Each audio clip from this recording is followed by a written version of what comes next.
If you're planning to apply for Canada study permit in 2025, then this video is for you. Now, a lot of things happened in 2024 for Canada study permit. There were a lot of refusal here and there. In fact, people did everything that they knew, and the application still got refused.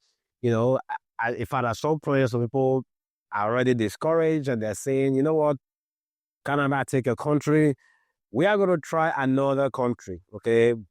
I don't know, maybe Europe or Asia or go to Iceland or thereabout. But people are contemplating try some other countries. But if you've not given up, this video is not for everybody.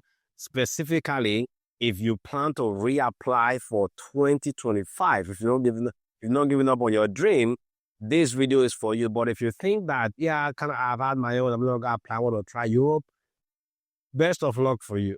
Okay, you can try UK and then graduate and fight all of the getting sponsorship jobs and all that, and then you can go to some of the European countries where English is not their first language and see. One of the things I tell people is that, number one, immigration is a long-term plan.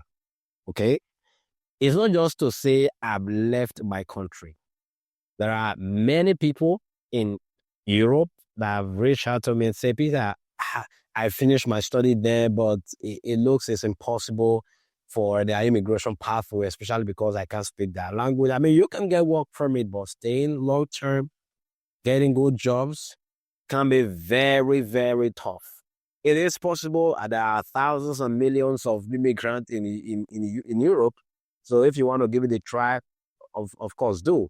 But if you still want to try Canada, maybe one more time, two more times, this video is for you. And for those that apply for the very first time, and you think, yeah, I just want to give it a try, despite all of the changes in immigration, Justin Trudeau resigning as the Prime Minister of Canada, that for now really has no major impact on Canada immigration, except maybe when the Conservative Party, this conservative get into power, they may definitely change a lot of immigration policies. But for now, things are still open. Okay, it's up to you.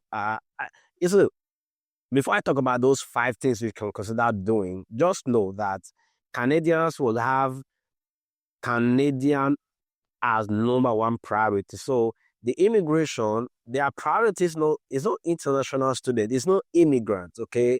The number one priority for the Canadian immigration, IRCC, is going to be what is going to be good for the country. So you may be annoyed they are changing policy here and there. Yeah, if they don't do it, things are going to crash. The immigration system is going to crash. If you've seen one of that video that I posted where I talked about all of the different, approval rate for some countries that increased in 2024 drastically, some up to 81%, some that even reduced up to 18%. So those are some of those are some pressing issues, and that resulted to increase in 2020, 2024. 2023 was where the major problem arose, and now they're trying to fix it. So to try to fix it, whatever they are doing, I can't blame them, right? So whatever they are doing, they know that it is best for them. What you should do if you still want to immigrate to the country, you have to ask yourself, yeah, now that a lot of things are changing, what are some of the ways, what can I do differently? I still want to do it, right? Or I want to try other countries. If you want to try Europe and other countries, of course do. Okay, of course do. All right, let's talk about the 5 things that you should consider doing differently this year. Number 1, if you're applying for the first time, before you even apply for admission, number 1, make sure you apply for the right program. I can't overemphasize this. Sometimes people apply for admission based on, I tried applying, but this is not the only course that is available. So because of this, let me apply for this program. No, you don't apply for courses based on that. The challenge you're going to face with that is when you're trying to apply for visa, and now you're trying to explain to the immigration officers, this is the reason why I apply for this program. This is my current profile. This is why I apply for this program. If your explanation is not sufficient, even though your proof of funds are sufficient, you will be denied based on your purpose of visit. And if you apply for GCMS, they're going to tell you there's no progression in the course that you've applied for. So I know sometimes this can be very difficult to know the course to apply for based on your profile, what is in demand in Canada and all that. If that is the challenge where you are at the moment, I have a one-on-one mentorship program. Reach out to me. There's going to be a link in the description, www.gradnext.com. Reach out to me and look at your profile, and then based on that, suggest something for you. Apply for the right program that will be beneficial to you, program that will enhance your career. For example, you are working as a manager for the last, let's say, 5 years.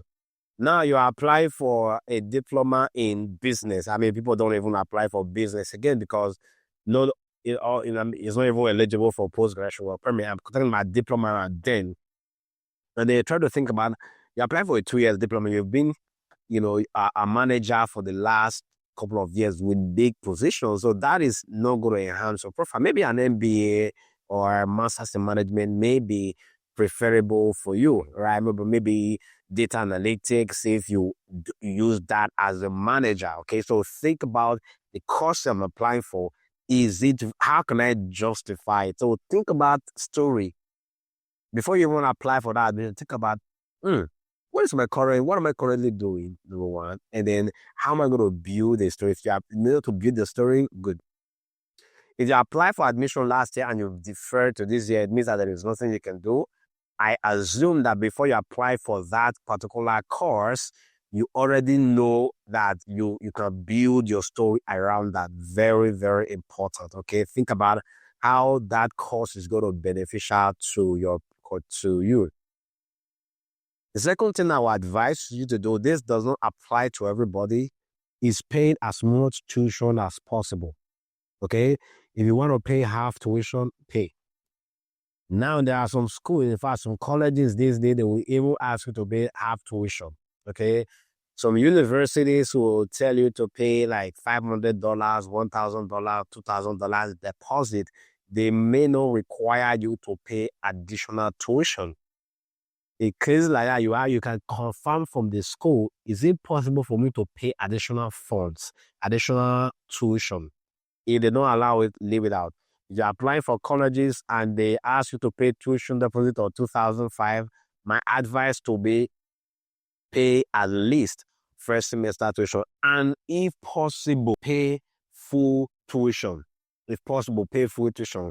Because if you pay for full tuition, meaning you will be left with showing proof of funds for only the cost of living, which will already reduce the stress on your part.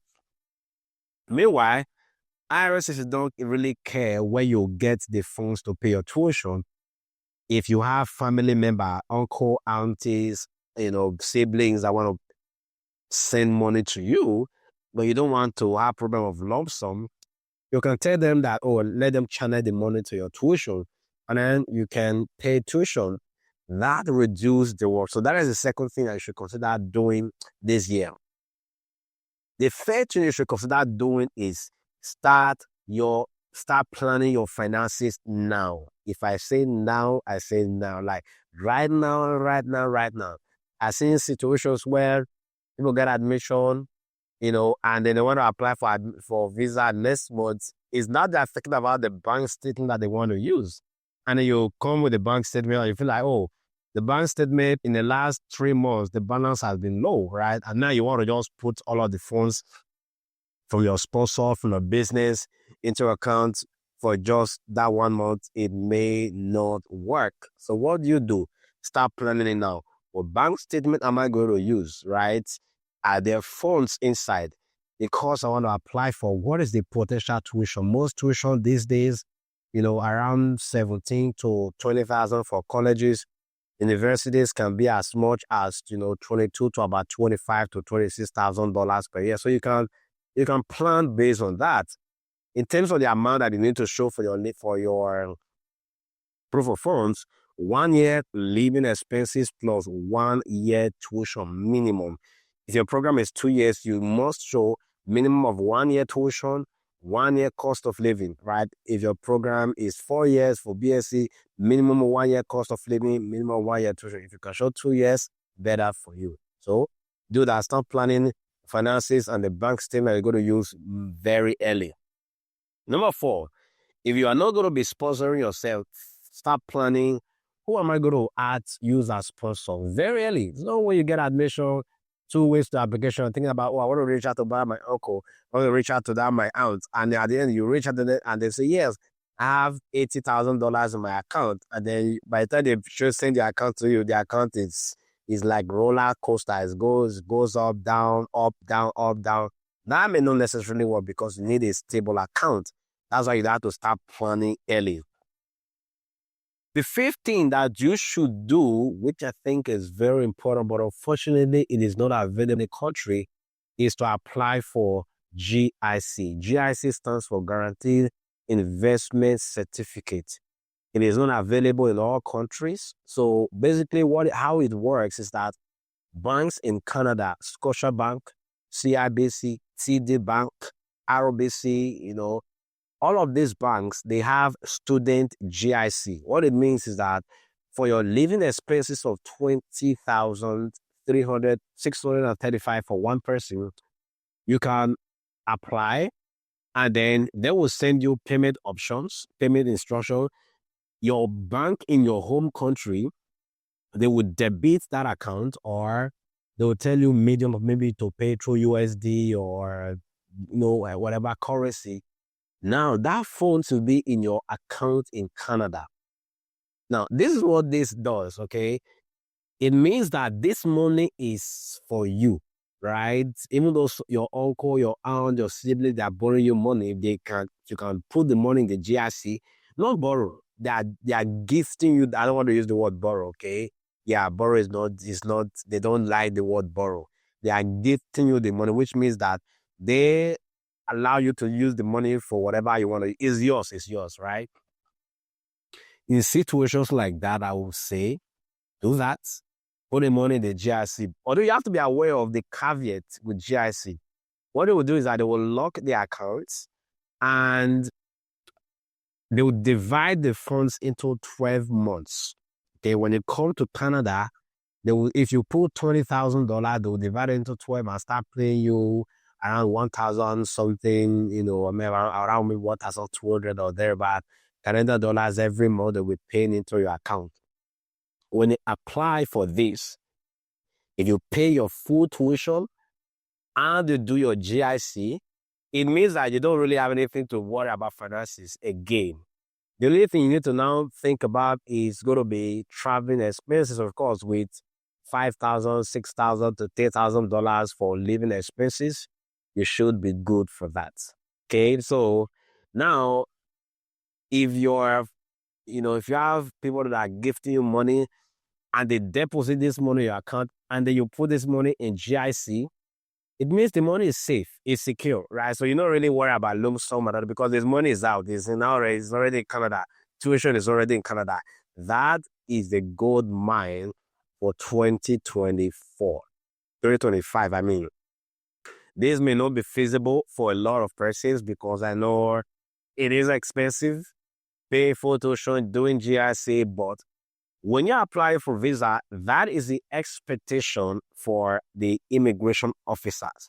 They expect you to have the money, either through your sponsor for 1 year tuition, 1 year living expense. So if you have that money anyway, why not just put that money in GIC? Now, if your visa get refused, you can reach out to the bank and they can send the funds back to you, back to your account in your whole country. So there is really nothing to lose. If your visa is refused, if you don't want to apply again, you can reach out to your university or college where you paid your full tuition and you can apply for a refund. So if you can do these 2 things, these 5 things, you'll be on your way to getting approval. Bonus point, 6th point, watch as many videos on my channel. I've talked about proof of funds multiple times in a lot of my videos. So watch out and learn and learn and learn, and then apply if you're still planning to apply for in 2025. Another bonus point, if you're looking for somebody to guide you one-on-one through this process, reach out to me. There's going to be a link in the description, www.gradnext.com. Reach out to me, and I'll be glad to help you to provide some mentorship for you in this journey. And let me know where you watch it from, which country are you watching from. Did you really enjoy this video? What did you learn in this video? And let me know in the comment section, are you applying for the first time? It is your second, third application.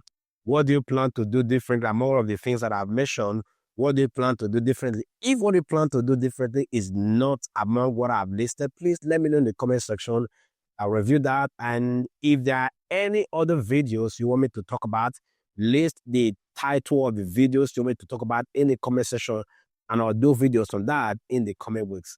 Once again, thank you so much for watching this video. If you haven't subscribed, you want to hit the subscribe button so that whenever new videos are released, you will be the first person to get notified. Make sure you like this video.